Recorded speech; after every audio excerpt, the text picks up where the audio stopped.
first 40 minutes of a new film. I expect you to watch the film at home, and then we're going to finish it on Friday when you come to school. So we'll have a little less than an hour of the film left by the time you get to here on Friday. And the film is called Fargo. I'm going to let's see, shrink my little face here and share my screen so that you can kind of see that we've been talking a lot about genre, insofar as Buster Scruggs plays with the Western genre, the singing cowboy, the classic bank robbery, the dark and mysterious backcountry. As in the Western genre, we've been really studying the heck out of film noir, right? Double Indemnity, black and white, 1940s. Sam Spade in The Maltese Falcon, the private investigator digging up evidence. You're not sure who's the bad guy, who's the worst guy. Is our hero really a bad guy? But then at the end, there being a real clear morality. So Chinatown confused that genre a little bit.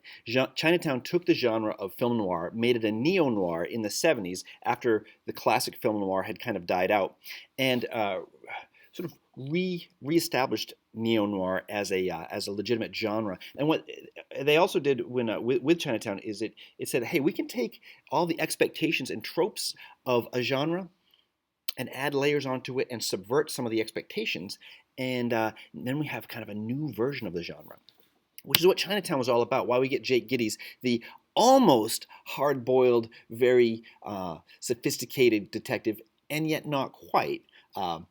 He runs around for half the movie with a big old bandage on his face, not real cool. Most of the time he is, and then he isn't. He's not able to save the woman in the end.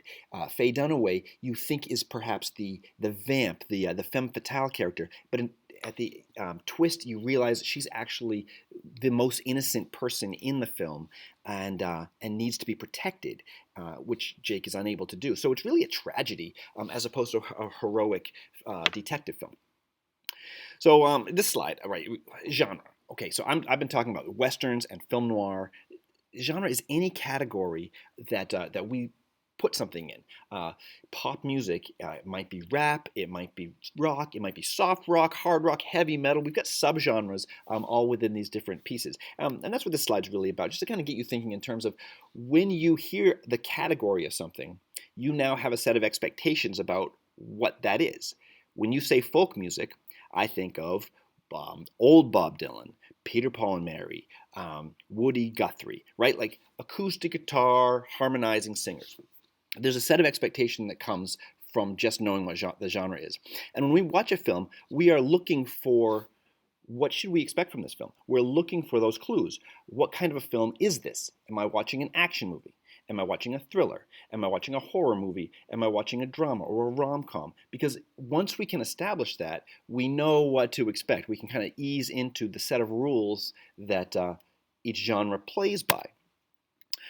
So film genres are no different, really.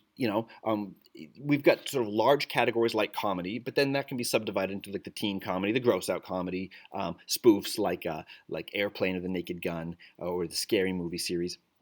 But as viewers, we really like to establish ourselves in terms of what can I expect. So historically, literarily, I'm an English teacher, I got to do a little bit of this. The word genre, if you think of like to give birth, to engender something, procreation, it's the beginning of something, the genesis. See the familiarity with that word? And so we have all these kind of familiar words that come from the same root, which is really about the origin. So the origin of film noir is neo-noir is film noir, but that's really the detective story, and that really also follows the protagonist kind of character arc that we're so familiar with. So we're going to watch Fargo. Now, Fargo is definitely a neo-noir. It came out in 1996, and it's a murder story, a detective story. There is a main character who is a police officer who is trying to solve the crime. That should be very familiar for the detective genre.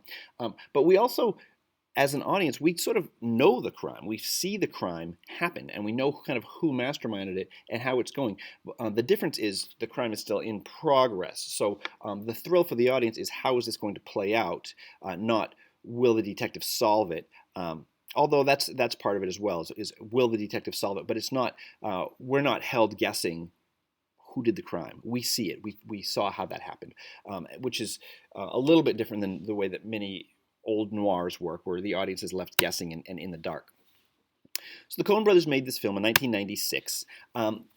If you don't know the Coen brothers, they are fantastic filmmakers, and they don't have any one genre that they work in. Up until 1996, they had made their debut, Blood Simple, which was really kind of a classic film noir. I classified it here as a detective drama. I wish we had all the time in the world to watch all these films. It's a kind of a classic film noir. It takes itself very seriously. It's very stylized, very heavy shadows and dark, and deals with the transgressions and moral questions that a lot of the heavy film noir did. And then they followed that up. They didn't want to be pigeonholed as directors, so they followed up with a screwball comedy. Raising Arizona is just like this wacky comedic ride. It revolves around a plot point of abducting a baby that was born to as a quintuplet. And so this couple that can't have kids steal a baby to have one of their own because they figure, well, why not share? And it turns out to be kind of like a parable about the haves and have-nots. They're a poor couple and they steal from this rich couple. The rich couple is blessed with 5 children. The poor couple has no children. And it's a little bit of it's got a subtext there, but really it doesn't take itself very seriously as a film. And it's a wacky screwball comedy with madcap chase scenes and such. So okay, so they're not pigeonholed as film noir directors. So then they make Miller's Crossing, which is another gangster drama. It's very much sort of in that slow, serious pace of maybe a noir, but it's stylized. They begin to become famous for their very clear stylization. Those of us who are cinematographers, they start working with the same cinematographer over and over again, Roger Deakins, who's one of my favorite cinematographers because they understand that element of storytelling and the communication between like getting the shot exactly right for the mood that they want. They're very precise filmmakers. Now they're brothers. One always produces and one always directs, just to kind of give themselves different credits. However, they really are just a tag team. For anybody that's been on set with these guys, they both direct, they both produce. They also both edit. A little aside, in the film industry, you're not really allowed to have all of the roles of a studio-produced film because it violates union rules.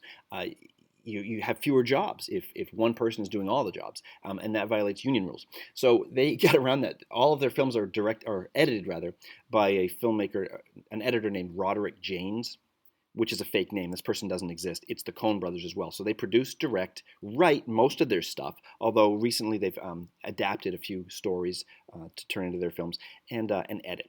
So they are true auteurs in the sense of what you see in their films, they truly want. They visualize, they plan, they communicate very well, and they get exactly what they're looking for. So they've been all over the map. Another kind of weird drama, Barton Fink in 1991, and then a very stylized comedy, not a screwball comedy, but it's sort of in the vein of the 1940s big budget glam kind of comedies. It's also very stylized, very glossy, very New York in the wintertime kind of film. And then they made Fargo. And Fargo is really hard to classify. I'm calling it a film noir. It's got elements of neo-noir in it. It certainly isn't just that. It's got elements of black comedy. And not a lot of noirs have much comedy because they take themselves pretty seriously in terms of the heaviness of the world.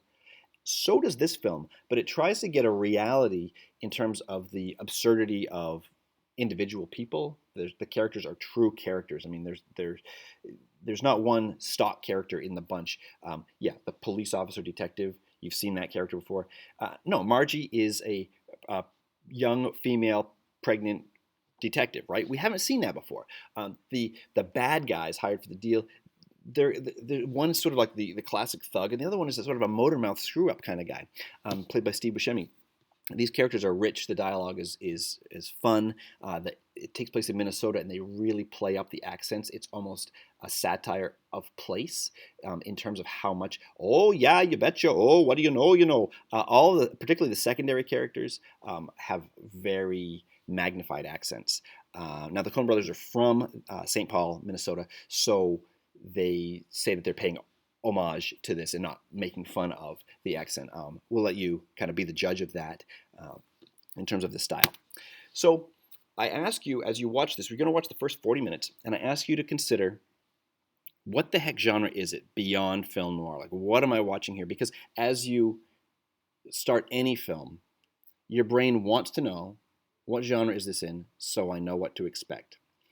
The beauty of this film is you don't really know what to expect. You never settle into a comfortable groove where you know what you're getting, and I love that because it's a way of making stories, even similar stories to stories that have already been told, new by creating a new style.